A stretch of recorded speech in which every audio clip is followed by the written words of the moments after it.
Today, we're looking at a blue ink by Callifolio Mediterranee Blue.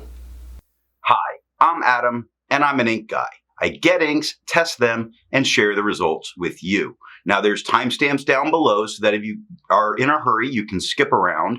But if you got the time, I'd appreciate you checking out the entire video. You can also follow me over on Instagram, and if you're new here, I would invite you to subscribe. In order to make sure I have a range of experience with this ink, I do the writing samples. I then put the ink into this Levenger TrueWriter with a broad nib. I wrote with it for a day and then used it to take the notes for this video. This first writing sample is done on a standardized set of paper of Clairfontaine, Tomoe River, and Rhodia. There are additional writing samples later in the video. Now, let's look at the writing sample. I picked this ink up in sample form, so it came in a vial like this. And to keep my writing samples consistent, I use a Jinhao 159 with a Goulet 1.1 stub, a Jinhao X450 with a Goulet medium, and a Jinhao X750 with a Goulet extra fine. Let's take a look at the Clairfontaine. No bleeding, no ghosting. The 1.1 has no feather spread, halo sheen. It does have some shading throughout the writing. The extra fine is lighter than the stub with no feather spread, halo sheen, better shading throughout the writing. It's very nice here. 8 seconds to dry. Medium is a little bit darker than the extra fine, not quite as dark as the stub, with no feather spread, halo sheen, still some very nice shading, and 13 seconds to dry. Now the scrubby for both don't really show color variation, but we do get it up in the writing itself. Tomoe River. No bleeding, minor Tomoe River ghosting. It's such a light blue. The 1.1 is no feather spread, halo sheen, and no shade. The extra fine is lighter than the stub with no feather spread, halo sheen, no shade, 14 seconds to dry. Medium is darker than the extra fine, about the same tone as the stub, with no feather spread, halo sheen, and no shade, 23 seconds to dry. The scrubby for both show no color variation. We didn't expect it, and we didn't get it. And Rhodia. No bleeding, no ghosting. The 1.1 has no feather spread, halo sheen, spots of shading, just spots that are darker within the writing. The extra fine is lighter than the stub with no feather spread, halo sheen, peppering of shading throughout. Darker spots just show up here and there, generally in each word a little bit. 9 seconds to dry. Medium is darker than the extra fine, about the same tone as the stub, with no feather spread, halo sheen. There are spots of shading, not a ton, but like if you look at Lazy, it starts darker and gets lighter. Nice. 14 seconds to dry. The scrubby for both do show good color variation, and we are getting color variation in the writing. I agree with Vita that we learn a lot by doing multiple chromatographies. The one on the left is done the way it's supposed to be done. I put a line of ink down and immediately put it into water for 10 to 15 seconds. And we see that this is just blue. Just blue, pushing its way up. It does seem like there might be a turquoise element to it when you look at the line on the bottom and you look at how it pushes up. But I'm a little unsure at the moment because of how this blue looks. Now, across the very top, there seems to be a darker line of something that's not blue. Maybe a grayish tone that's really pushing away. The one on the right, I let dry for 10 minutes before I dunk it into water. And it has a very definite blue line across the bottom. There's a hint of that turquoise that could be there, or it could be a watered part of this ink. I might be leaning towards it having a turquoise element. That blue pushes its way up, and there we see again that gray element on the very top, a very little bit of that gray element. Resistance tests are done to see how well this ink can be expected to perform on the page, and more importantly, how hard it might be to clean from your pen. I let the smear dry for 3 days before testing it.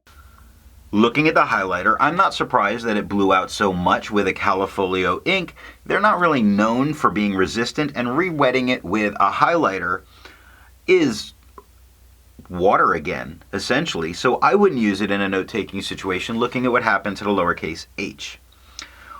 Water is reactivating and lifting this off the page, although not all of it has gone. Some of that lighter blue has really managed to bond onto the paper. Pen flush is completely reactivating and lifting it. We start to see some of the white of the paper coming through, meaning pen flush is the most you should need. Water is all that I had to use. 1/3 bleach solution is completely removing it. It's leaving some of a gray stain, which is interesting because there is a gray element that did show up in the chromatography.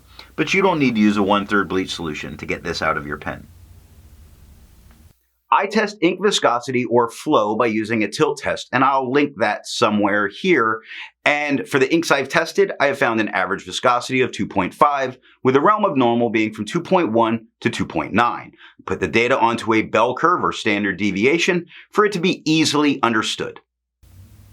Callifolio's Mediterranean Blue has a viscosity of 1.83, making this a wet ink. To find my average dry times, I use my writing samples, and for the inks I've tested, I found an average dry time of 17 seconds, with the realm of normal being from 13 to 21 seconds. Callifolio's Mediterranean Blue has an average dry time of 14 seconds, so despite it being a wet ink, its dry time is normal. Instead of finding inks that look like Callifolio's Mediterranean Blue, I would prefer to find an ink that complements its color on the page. I went for a nice magenta, and I chose Private Reserve's Plum. The second writing sample is done on yellow Rhodia, P. Berger, and Levenger paper. Here we're looking at yellow Rhodia paper, not to look at performance, but to look at tone shift that can occur. Now that slight turquoise element is what really made me wonder about this here. So what I'm looking at is this blue certainly has made a shift towards green in every case. So this might not be the perfect thing to use in a professional environment if you use yellow paper. This is P. Berger, a French rules student grade paper. We do get some bleed spots. It does not come anywhere near through the page. It doesn't touch the page underneath. It does lead to a little bit of show through, but I don't think any of this stops you from using the back of the page. Very nice. The 1.1 is no feather, spread, halo sheen, no shade. The extra fine is quite a bit lighter than the stub, with no feather, spread, halo sheen, no shade, and 3 seconds to dry.